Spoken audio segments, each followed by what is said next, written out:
Hi, this is Dr. Greg Lehman. I am the executive director of a new venture in Waco called Startup Waco. So it's a startup organization, a nonprofit, that is designed to help startups and other businesses that are trying to make step change kind of growth.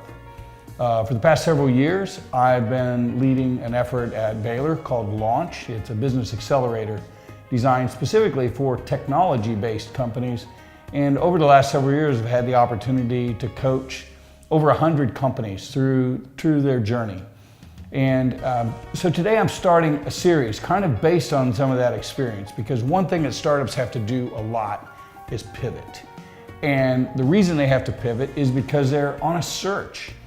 They have an idea, they have a hypothesis about how to create value, but they often don't know exactly how that can happen. And it certainly, they start before they have the need fully validated. So there's a lot of exploring and coming to points of insight and making a turn. That in the vernacular today is called a pivot. But there's more to pivoting than pivoting your company. What I want to bring together in this series is how each of those pivots also represents an opportunity to make a personal pivot.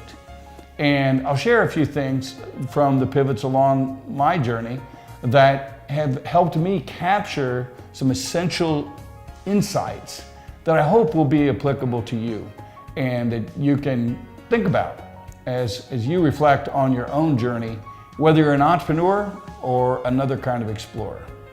In my own journey, I made a pretty big pivot at an early age. Started with getting a drafting kit for Christmas in the 4th grade and starting to draw house plans with my mom. She was an interior decorator as a hobby, and I just got fascinated with architecture. And so from 4th grade on, I just absolutely knew I was going to be an architect. And I was going to create beautiful spaces, I was going to create majestic buildings, and it was just going to be the coolest thing on earth. And then a couple things happened along about my junior year of high school. And one of those was just a sort of mentoring chat with my favorite uncle. And the upshot of that conversation was really just that I was a follower of Christ at the time, but that was new for me. And he encouraged me that this is something I should be praying about, what I'm going to do in college.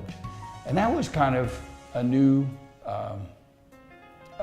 concept for me. I didn't realize that heaven cared that much about what I did on earth. And so I was intrigued by that.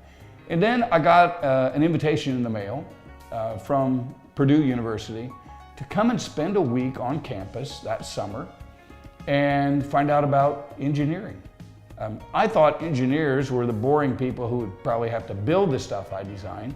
And I think I actually said that to one of my classmates once who told me he was going to be an engineer. So, but I was absolutely shocked.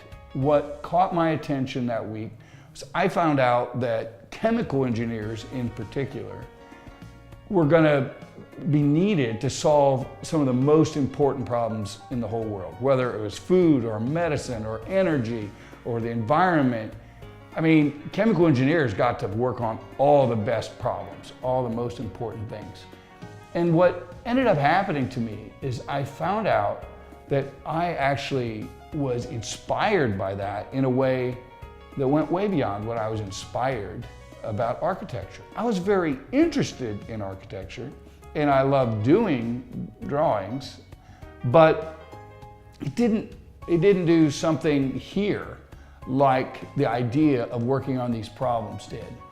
And so as I reflected on it, I finally came to the conclusion, well, that wasn't something implicit about engineering being a more inspiring career than architecture.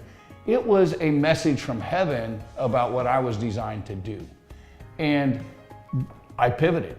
And I not only made a different career choice, but what got cemented in my being, in my soul, and my understanding of how the universe works is that it does matter. The purpose that we have on this earth is not accidental, it's not arbitrary, and it matters that we find it. And so my encouragement to you as a person with a startup idea and a passion to do something that changes the world, really listen to your heart to know how that connects to the bigger story of life and the agenda that heaven might have for you, because it probably matters more than you think. Be encouraged, be strong and courageous, and I'll see you next time.